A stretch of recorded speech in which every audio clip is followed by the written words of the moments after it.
अब हाम्रो कार्यपत्र प्रस्तुतिको समय रहेको छ।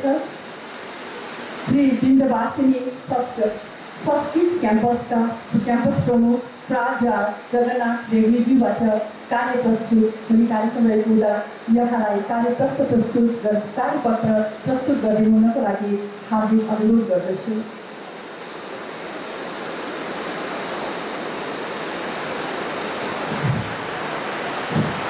हार्दिक धन्यवाद कार्यक्रम सञ्चालिकाज्यू। वर्णानाम् अर्थसङ्घानां रसानां छन्दसामपि मङ्गलानां च कर्तारौ वन्दे वाणी विनायकौ।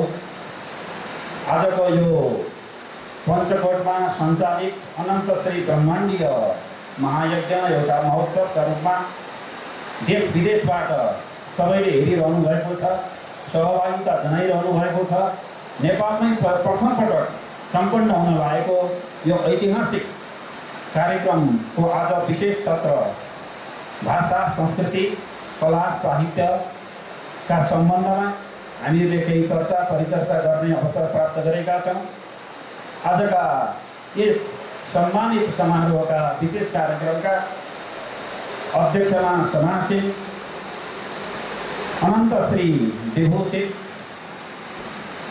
राष्ट्रका प्रखर सन्त, संस्कृति, धर्म, कला का चिन्तक र समुत्थापक श्रद्धेय श्री स्वामीजी महाराजका श्री चरणारविन्दमा म शतशः प्रणाम समर्पण गर्दछु। आजका प्रमुख आमन्त्रित व्यक्तित्वका रूपमा विद्वान मूर्धन्य व्यक्तित्व आचार्य श्री नारायणाचार्य स्वामीजीको समुपस्थिति छ। स्वामीजीप्रति म सभक्ति नमन गर्दछु। व्यास आसनमा आसीन सुदर्शन प्रपन्नाचार्य ज्यू, त्यसै गरेर आजको यस कार्यक्रममा संयोजनको भूमिका गर्नुहुने अन्तर्राष्ट्रिय नेपाली साहित्य समाजका सल्लाहकार साहित्यकार राधेश्याम लेकालीज्यू, लोक संस्कृतिका अध्येता संस्कृतिकर्मी प्राध्यापक डाक्टर कुसुमाकर नेउपाने, उहाँ मेरा श्रद्धेय गुरु पनि हुनुहुन्छ। धवलागिरीका रत्न प्राज्ञ प्रेम छोटा, साहित्यकार काजी रोशनज्यू, अनिसासबाट र काठमाडौँबाट विभिन्न सङ्घ संस्थाबाट प्रतिनिधित्व गर्नुहुने अन्य साहित्यकारहरू र स्थानीय कवि साहित्यकारहरू, यहाँहरू सबैलाई म हार्दिक अभिवादन गर्दछु। आज हामी अत्यन्त महनीय कार्यक्रममा समुपस्थित भएका छौँ। वर्षाले हामीलाई साथ दिइरहेको छ। यो अत्यन्त महनीय कार्यक्रम हो। श्री स्वामीजी महाराजले देशका निमित्त, माटाका निमित्त, संस्कृतिका निमित्त, जल सम्पदाका निमित्त, पर्यावरणका निमित्त जति पनि सेवाका प्रकल्पहरूका सङ्कल्प गरिबसेको छ, त्यो मध्येमा आज 15 दिनसम्म सञ्चालित हुने यो जुन कार्यक्रम हो, यो कार्यक्रमका विशेष राष्ट्रिय सम्मेलन अन्तर्गतको आजको यो प्रमुख साहित्यिक सम्मेलन हो। यो साहित्यिक सम्मेलनमा समुपस्थित भएर काली गण्डकीसँग सम्बद्ध, गण्डकी प्रदेशसँग सम्बद्ध साहित्य र वाङ्मयमा भएका विकासका कुराहरूका बारेमा मैले यहाँहरूका बिचमा प्रस्तुत गर्ने अवसर प्राप्त गरेको छु। टाढा टाढाबाट सामाजिक सञ्जालमा, टेलिभिजनका माध्यमबाट पनि जो दर्शकहरूले, श्रोताहरूले हामीलाई साथ दिनुभएको छ, उहाँहरू सबैलाई हृदयतः अभिवादन गर्दछु। वास्तवमा देवदेश नेपाल ऋषि महर्षिहरूको यो पुण्यभूमि हो। त्यो मध्येमा पनि यो जुन गण्डकी प्रदेश छ, गण्डकी प्रसरणको जुन भूमि छ, यो भूमि 18वटै पुराणहरूले व्याख्यान गरिएको यो भूमि हो। ऐतिहासिक रूपमा, सांस्कृतिक रूपमा र पौराणिक रूपमा पनि सायदै संसारभरका अरू नदीहरूका बारेमा वर्णन भेटिँदैन जति वर्णन कृष्ण गण्डकीका बारेमा भेटिन्छ। विश्वमा अन्यत्र कतै पनि प्राप्त नहुने हिरण्यगर्भ शालग्राम शिला यही उत्पन्न हुन्छन्। यहीबाट विश्वका तमाम मन्दिरहरूमा यिनै शालिग्राम शिलाको पूजन हुन्छ, अर्चना हुन्छ, सेवा हुन्छ र हामी हिन्दू सनातन कहलाउँछौँ र हामी त्यसमा गर्व गर्दछौँ। देवताहरूले पनि यही जन्म लिनका निमित्त लालायित भएका कुराहरू पुराणहरूमा हामीले भेट्न सक्दछौँ, प्राप्त गर्न सक्दछौँ। र आज विशेष यो समारोहमा यो छोटो समयमा कालीगण्डकीसँग सम्बद्ध भएर लेखिएका वाङ्मयसँग सम्बद्ध जति पनि रचनाहरू छन्, सृजनाहरू छन्, तिनका हरेक पाटाहरूलाई केलाउने यहाँ समयले साथ दिँदैन र त्यो सम्भव पनि हुँदैन। स्वामीजीको एउटा प्रकल्प, स्वामीजीको सेवा, मैले जब स्वामीजीलाई देखिरहेँ, बुझिरहेँ, जब हामीले चिनिरह्यौँ त्यति बेलादेखि नै स्वामीजीले देवदेश नेपालका तीर्थस्थलहरूको विकास, त्यसमा पनि गण्डकी प्रदेशको र गण्डकी प्रसवण क्षेत्रका देवस्थल तीर्थस्थलहरूको, ऐतिहासिक धरोहरहरूको, सांस्कृतिक सम्पदाहरूको, जल सम्पदाको र पर्यावरणको विकास हुनुपर्छ, राष्ट्रले चिन्नुपर्दछ, अन्तर्राष्ट्रले चिन्नुपर्दछ भन्ने विचारका साथ अमोघ शिव सङ्कल्प लिएर स्वामीजीले यस्ता किसिमका सेवाका प्रकल्पहरू गरिबसेको छ। त्यसलाई आज भाषा र साहित्यका रूपमा पनि स्वामीजीले जोडिबसेको छ र यो भाषा र साहित्यको विशेष समारोहमा आज हामी समुपस्थित भएका छौँ। वेदले कालीगण्डकीको वर्णन गरेका छन्, रामायणमा कालीगण्डकीको वर्णन छ, महाभारतमा कालीगण्डकीको वर्णन छ र त्यस पछाडि आजसम्मका कविहरूले पनि, साहित्यकारहरूले पनि, संस्कृति कर्मीहरूले पनि कालीगण्डकीलाई एउटा उच्च सम्मानका रूपमा हेरेका छन्। यो कालीगण्डकीको तट, यो भूमि त्यस्तो किसिमको भूमि हो। हामी राजर्षि जडभरतका कथाहरू सुन्दछौँ, 3 जन्म लगाएर उहाँले मोक्ष साधना गरेको यो भूमि हो। यो त्यस्तो भूमि हो जहाँ मृगले पनि तपस्या गरेको भूमि हो। यो त्यस्तो भूमि हो जहाँ ऋषभदेव जस्ता मनिषीले तपस्या गरेर ज्ञान साधना गरेको र एउटा दर्शनको विकास गरेको भूमि हो। जैमिनीले एउटा दर्शनको विकास गरेको यो भूमि हो। त्यस्तो किसिमको विशेष भूमिलाई हामीले श्रीखण्डको चन्दनका रूपमा जान्यौँ अथवा अरू रूपमा जान्यौँ। यसको प्रचार प्रसार होस्, विश्वव्यापीकरण होस्, नेपाल देशलाई सबैले चिनुन् भन्ने उद्देश्यका साथ यो अनन्त श्री ब्रह्माण्डीय महायज्ञको प्रकल्पना पनि त्यसमा छ। यहाँ हुँदै गरेको जुन कलश हो, त्यो कलश जल सम्पदाको संरक्षणका लागि बन्दैछ। यो प्रतीकात्मक रूपमा हामीले बुझ्नुपर्दछ भने पर्यावरणको संरक्षणका निमित्त यज्ञका विशेष प्रकल्पहरू भइरहेका छन्। वैदिक विधि अनुसार, अनुष्ठान अनुसार यो सम्पन्न भइरहेको छ। यो अवसरमा यो साहित्यिक महायज्ञ, साहित्यिक ज्ञान यज्ञमा यी केही कुराहरू मैले प्रस्तुत गर्न पाएकोमा म आफूलाई पनि अहो भाग्यमानी ठानेको छु। यहाँ धेरै कुराहरू छन्। यो कार्यपत्र मलाई 10 मिनटभित्र पढेर सक्नुपर्ने बाध्यता छ। यो मेरो धृष्टता मात्र हो, यो सम्भव पनि छैन। यो चन्चु प्रवेश मात्र हुनेछ, विषयको प्रवेश मात्र हुनेछ। यदि यो कार्यपत्रका बारेमा कसैलाई जिज्ञासा लाग्यो भने यहाँहरूले मलाई इमेल उपलब्ध गराइदिनु होला। मैले त्यो इमेलमा यहाँहरूलाई प्रसारण गरिदिनेछु, उपलब्ध गराउनेछु। यहाँ साहित्यमा कालीगण्डकी भन्ने जुन शीर्षकको कार्यपत्र प्रस्तुत हुन गइरहेको छ, यहाँ वेददेखि पुराणहरू, रामायण, महाभारत, त्यस पछाडि काव्य, खण्डकाव्य, महाकाव्य, सांस्कृतिक अध्ययनमा कालीगण्डकीलाई कसले कसरी छोएर लेख्नुभयो भन्ने कुराको मैले खोजी गरेको छु। यो खोजीमा हुनसक्छ केही कुराहरू छुटेका पनि होलान् र यदि केही कुरा छुटेका रहेछन् भने मलाई उपलब्ध गराइदिनु होला। म कालीगण्डकीको विशेष अध्ययनमा समाहित भएको व्यक्ति हुँ। स्वामीजीको आशीर्वादले म यतातर्फ प्रवर्तित भइरहेको छु। मैले यहाँ देखिरहेको छु काजी रोशन, प्राज्ञ प्रेम छोटा, उहाँहरूसँग धवलागिरीका धेरै सूचनाहरू छन्, कालीगण्डकीका धेरै सूचनाहरू छन् र गण्डकी प्रसवण क्षेत्रका विशेष तीर्थस्थल र देवस्थलहरूका बारेमा, ऐतिहासिक स्थलहरूका बारेमा सूचनाहरू छन्। उहाँले त्यो सूचना मलाई उपलब्ध गराइदिनु होला र यहाँ छुटेका कुराहरूलाई मैले त्यसमा सम्बोधन गर्नेछु। र यहाँ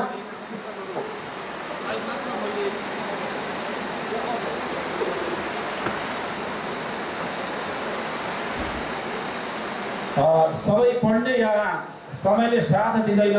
आमुख साहित्यमा कालीगण्डकी शीर्षकको विचारपत्र कालीगण्डकीको पावन तटमा अवस्थित बागलुङ जिल्लाको सर्वसिद्धिधाम पञ्चकोटमा नेपालमै पहिलोपटक आयोजित अनन्त श्री ब्रह्माण्डीय महायज्ञ 2080 को सन्दर्भमा फागुन 9 देखि 23 गते 15 दिनसम्म फरक विधाका राष्ट्रिय सम्मेलन अन्तर्गत फागुन 20 गतेको भाषा, साहित्य र संस्कृति संरक्षण सम्मेलन तथा कविगोष्ठीको सन्दर्भका लागि तयार पारिएको हो। वैदिक परम्पराको प्रवर्धन, आध्यात्मिक चेतनाको अभिवृद्धि, सनातन संस्कृतिको विज्ञानलाई वैश्विक जगतमा प्रसार गर्ने आदि महायज्ञका विभिन्न उद्देश्य मध्ये जल सम्पदा संरक्षण पनि एक भएको र नेपालको जल सम्पदाका साथै धार्मिक, प्राकृतिक, ऐतिहासिक, सांस्कृतिक लगायतका पक्षमा विशेष महत्त्व राख्ने कालीगण्डकीसँग सम्बद्ध साहित्यको अन्वेषण औचित्यपूर्ण हुने हुँदा प्रस्तुत पत्रमा कालीगण्डकी विषयक साहित्यको सर्वेक्षण गर्ने प्रयत्न गरिएको छ। यो आमुख हो र विषय प्रवेशमा साहित्यको परिभाषा र त्यो साहित्यको परिभाषा अन्तर्गत केवल कथा, आख्यान, कविता, खण्डकाव्य, महाकाव्य मात्र साहित्य होइन, समग्र वाङ्मय पनि साहित्य हो भन्ने एउटा प्रमाणका आधारमा कालीगण्डकीसँग सम्बद्ध भएका वाङ्मयिक रचनाहरूसँग सम्बद्ध रचनाहरूको मैले यहाँ विवेचना गरेको छु। कालीगण्डकी के हुन् भन्ने छोटो सन्दर्भ म यहाँ प्रस्तुत गर्दछु र बुदागत रूपमा यो कार्यपत्रलाई वाचन गरेर म ओझेलमा पर्नेछु। कालीगण्डकी के हुन् भने मुस्ताङ जिल्लाको मुक्ति क्षेत्रबाट उत्पन्न भएर भौतिक रूपले तनहुँको देवघाट त्रिशुली सङ्गम हुँदै नारायणीका नामले त्रिवेणीसम्म र त्यसपछि भारतको गङ्गा सागर पर्यन्त पुग्ने नदी हुन्। सप्तकोशी, सप्तकर्णाली अनि सप्तगण्डकीका नाममा विभक्त नेपालका प्रमुख नदी प्रणालीमा सप्तगण्डकी अन्तर्गत कालीगण्डकीले धवलागिरी र अन्नपूर्ण हिमालका जलधारहरूलाई समेट्दै हिमाल पहाड तराईका विभिन्न भूभागहरूलाई उर्वर बनाएकी छन्। तटवर्ती क्षेत्रहरूमा मुक्तिनाथ, गलेश्वर, कालन्जर, मोदीबेनी, रुलु क्षेत्र, देवघाट, त्रिवेणी जस्ता भुवन पावन तीर्थस्थलहरूको अवस्थिति, हिरण्यगर्भ भगवानको अवतार स्वरूप सालग्राम शिलाको प्राप्ति आदि कारणहरूले गर्दा आध्यात्मिक जगतमा कालीगण्डकीको विशेष महत्त्व देखिन्छ भने प्राकृतिक वैभव, सांस्कृतिक गौरव अनि पर्यटकीय दृष्टिले समेत कालीगण्डकीको फरक पहिचान छ। पौराणिक, वाङ्मय र धार्मिक, सांस्कृतिक महत्त्वका ग्रन्थहरूमा सर्वाधिक वर्णित यी नदीलाई देवनदी, कृष्णाभा, कृष्णगण्डकी, चक्रनदी, सरेतप्रवरा, सदानीरा आदि शब्दले सम्बोधन गरिएको छ। विशेष गरेर स्कन्दपुराण, बारापुराण, पद्मपुराण, श्रीमद् भागवत महापुराण र हिमवत खण्ड लगायतका ग्रन्थहरूमा गण्डकीको चर्चा गरिएको छ। तिनै ग्रन्थहरूको प्रभाव र प्रेरणामा उत्तरवर्ती कवि लेखकहरूले कालीगण्डकीलाई विषय बनाएर काव्य सिर्जना गरेको पाइनुले काव्य साहित्यमा समेत यस नदीको विशेष महिमा छ भन्ने बुझिन्छ। अब वेदमा कालीगण्डकीको कस्तो चर्चा गरिएको छ, समय अभाव छ, यसलाई विस्तारपूर्वक भन्ने सामर्थ्य ममा रहेन। वेदमा सीता सीते सरित परे भनेर लेखिएको छ। वेद संसारको आदिम ग्रन्थ हो। त्यो आदिम ग्रन्थमा कालीगण्डकी र शुक्लागण्डकीको विशेष महत्त्व बताइएको छ र त्यो कुरालाई प्रमाणित गर्नका लागि स्कन्द पुराणको हिमवत खण्ड, त्यसै गरेर गण्डकी महात्माले पनि त्यसलाई उद्धरण गरेका छन्।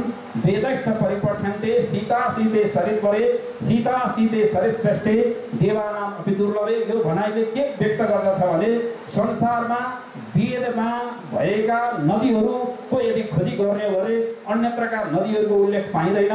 नेपाल देवदेशका यिनै कालीगण्डकी र शुक्लागण्डकीको नदीको महिमा वर्णन गर्नुले पनि हामी कस्तो ठाउँमा बसिरहेका छौँ, कस्तो यो पुण्यभूमि हो भन्ने कुरा हामीले अनुमान गर्न सक्दछौँ। त्यसै गरेर रामायणमा कालीगण्डकीको उल्लेख छ। गण्डकी सङ्गमे स्नात्वा नेपाले जगदीश्वरम दृष्ट्वा हरिहर क्षेत्रम ययो रघुकुलोद्भव। भगवान मर्यादा पुरुषोत्तम श्री रामचन्द्र पनि दिग्विजयका अवस्थामा नेपाल भूमिमा आएर अनि पशुपति कालीगण्डकीमा स्नान गरेर पशुपतिनाथको दर्शन गरेर गएका प्रसङ्गहरू यहाँ उल्लेखित छन्। त्यसै गरेर पौराणिक वाङ्मयमा कालीगण्डकी हामीले 18वटा पुराणको नाम लिन्छौँ। 18वटा पुराणमा मात्र होइन, उपपुराणमा पनि कालीगण्डकी र कालीगण्डकी प्रसरण क्षेत्र अनि सालग्रामको महिमाको उद्बोधन गरिएको छ। अब सांस्कृतिक अध्ययनमा कालीगण्डकी संस्कृतिका महत्त्वले कालीगण्डकीको अध्ययन शङ्कराचार्य आदि जगद्गुरु शङ्कराचार्यका पालादेखि नै प्रारम्भ भएको छ। उहाँको गण्डकी स्तोत्र साहित्यमा अत्यन्त महत्त्वपूर्ण त्यो स्तोत्र हो र त्यो स्तोत्रले सारा कालीगण्डकीको वर्णन गरेको छ। त्यस पछाडि काशीराम सूरीद्वारा पौराणिक शैलीमा लेखिएको गण्डकी महात्मा यो रचनाकाल विक्रम सम्वत 1771 हो भने यसको प्रकाशन 2055 सालमा नेपाल संस्कृत विश्वविद्यालयले गरेको छ। यदि हामी गण्डकीका निवासीहरूलाई गण्डकी क्षेत्र के हो भन्ने जान्ने जिज्ञासा लाग्यो भने त्यो पुस्तक पढ्यौँ भने त्यहाँबाट हामीलाई प्रष्ट हुनेछ। त्यस पछाडि भवानी शङ्कर कफल्लकको सालग्राम रहस्य 2007 सालमा प्रकाशित छ। त्यसै गरेर गोर्खाका कवि गणेश प्रसाद, जसलाई गायत्री गणेश भनेर भनिँदै रहेछ, उहाँको कृष्ण गण्डकी स्तोत्र 2015 त्यसै गरेर दलिराम मरासिनीद्वारा लेखिएको अर्को गण्डकी स्तोत्र छ, उहाँको यो प्रकाशनको मिति तिथि भेटिएको छैन। त्यसै गरेर योगी नगरीनाथ जो राष्ट्र सन्त हुनुहुन्थ्यो, उहाँले लेखेको देवघाट, उहाँले लेखेको देवभूमि भारत एवं आध्यात्मिक नेपाल जुन साझा प्रकाशनले प्रकाशन गरेको छ, यो र मुक्तिनाथ दिग्दर्शन भन्ने पुस्तकहरूमा कालीगण्डकीको सांस्कृतिक अध्ययन गरिएको छ। त्यसै गरेर जगमान गुरुङको गण्डकी प्रश्रवण क्षेत्रको सांस्कृतिक सम्पदा भन्ने पुस्तक र नरराज शास्त्रीको देवघाट तीर्थ महात्म्य, त्यसै गरेर 2070 सालमा भगवती गण्डकी क्षेत्र अन्तर्गतका 4 तीर्थराज प्रयाग भन्ने पुस्तक पनि प्रकाशन भएको छ। र कालीगण्डकीको जलका बारेमा विद्यावारिधि अर्थात् PhD पनि सम्पन्न भएका छन् 2वटा। Scope of Shrikrishna Gandaki basin in context to field museum of Nepalese water भन्ने शीर्षकमा कुलराज चालिसेले यसको अध्ययन गर्नुभएको छ।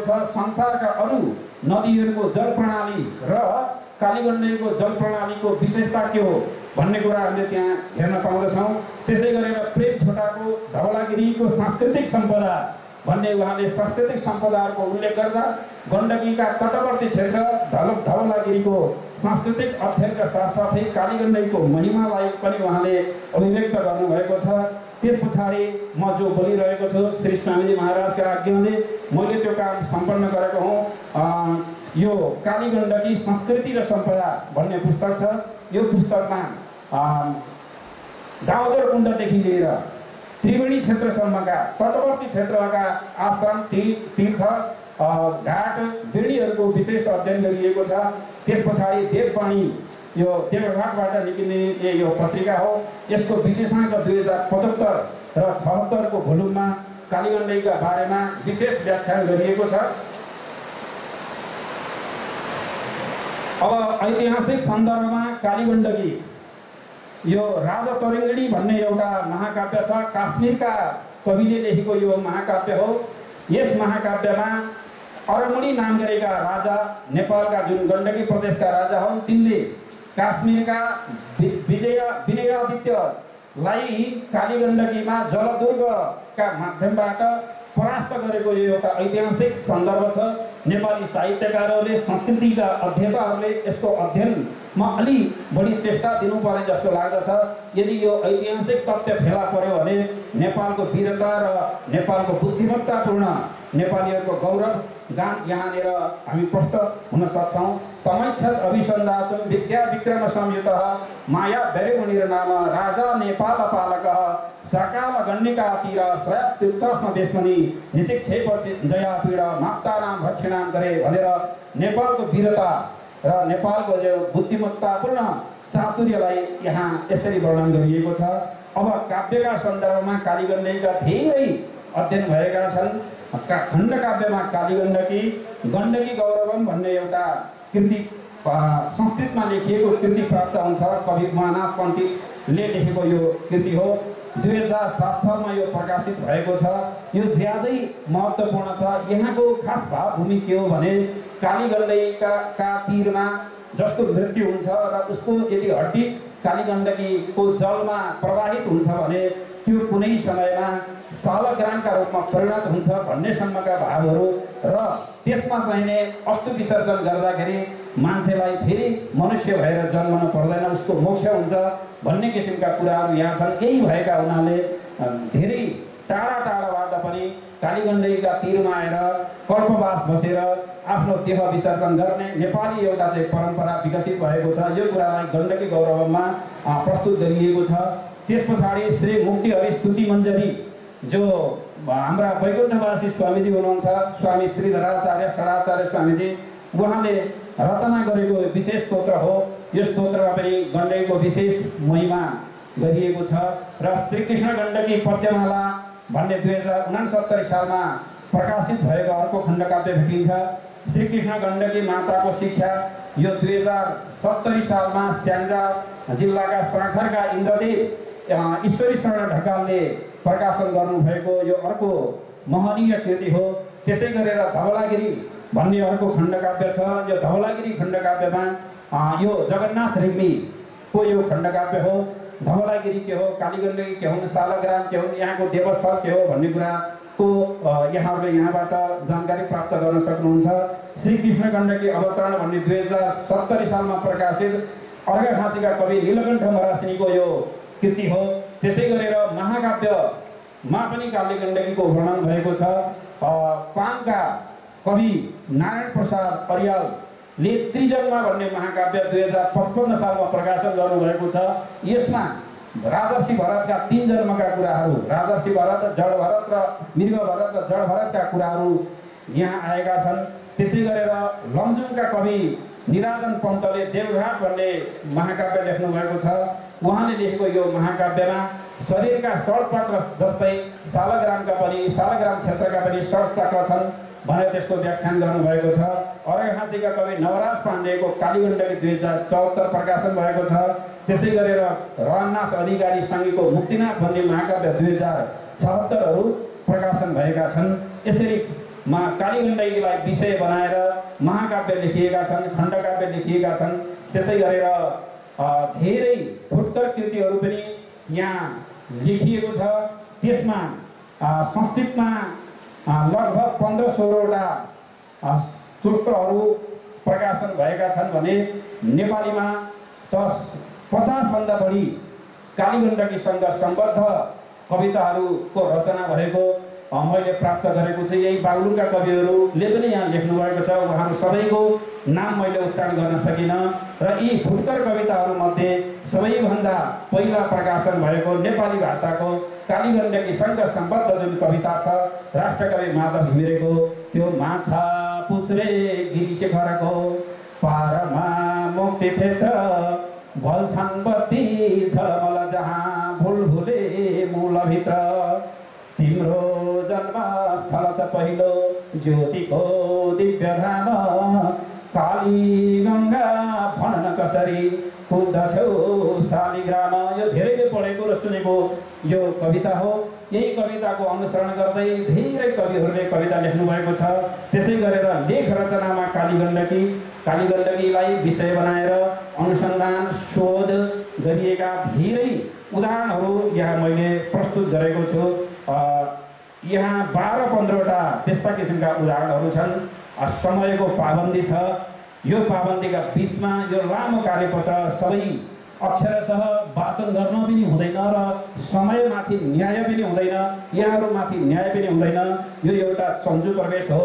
हामीले के कुरामा गौरव गर्नुपर्दछ भने यज्ञका माध्यमबाट पर्यावरणको शुद्धि होस्, यज्ञकै माध्यमबाट जल सम्पदाको संरक्षण होस्, विश्व जगतले काली गण्डकीको पहिचान गर्न सकुन् भन्ने स्वामीजी महाराजको जुन दृढ सङ्कल्प छ त्यो सङ्कल्पमा हामीले साथ दिउँ र हामी आफ्नोपन, आफ्नो गौरव, आफ्नो माटाका प्रति कर्तव्यनिष्ठ भएर लागौँ। यसैमा हामी सबैको गौरव रहन्छ भन्ने कुराहरू यहाँ प्रस्तुत गर्दै यो छोटो भनाइ यही विराम गर्दछु।